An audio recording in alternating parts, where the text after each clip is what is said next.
Hi everybody, it's Leanne from the Behavior Department. In this week's Trick of the Week video, we are going to cover crawl.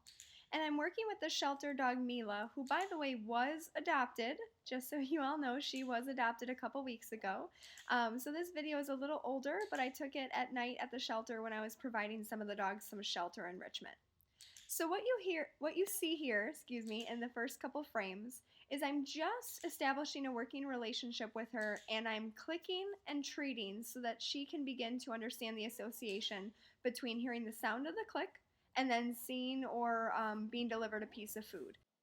When I initially began working with Mila, I was trying to shape paw, but it turned out that she showed me that she liked to stretch her whole body out, and so that's when I got the idea to begin working on crawl with her because of her flexibility in her back end and her propensity to offer this behavior naturally.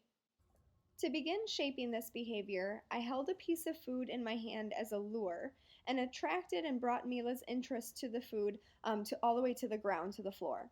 Since I wasn't sure if she knew a cue already for down, I did not ask her for this. I'm just going to watch for her elbows bending and her weight to lower to the ground, and that's going to be the first time that I will click and treat.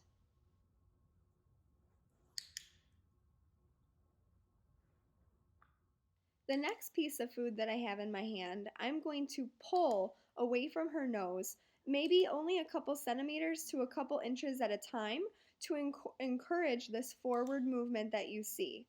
The other thing is that this is clearly an already established behavior in her repertoire because some dogs are going to pop their rear up. But as you see here with Mila, she's able to keep her hips and her pelvis low, which is why they're kind of dragging along with the whole weight of her body as she scoots forwards, using the momentum of her front end to pull herself directly across the carpet. So if that whole low body is what you're going for, my suggestion is that when the dog is in the down and is moving forward, you treat at a pretty high rate of reinforcement. So you're only going to ask the dog to move mere inches. Don't continuously drag, and don't treat the dog for well over 12 inches or 2 feet because they're going to get frustrated and that's what's going to pop their butt up.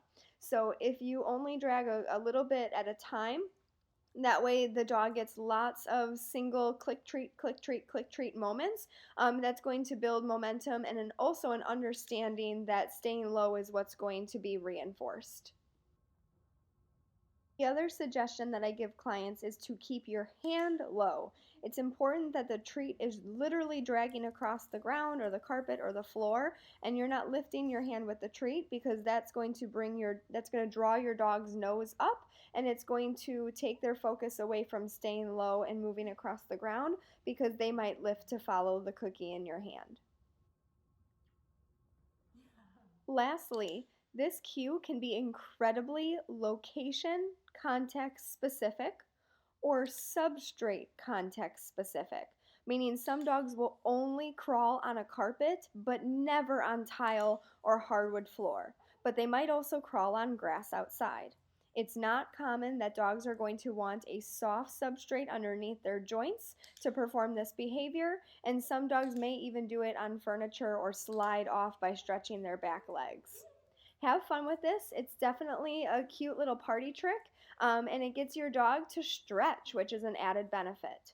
So enjoy Mila kind of finishing up this training session. You can see she's getting a little bit bored, but she's also very eager to stay engaged for the food. So while it was a little bit messy, she did have some fun, and I think she got a nice belly rub out of this. Have fun, everybody.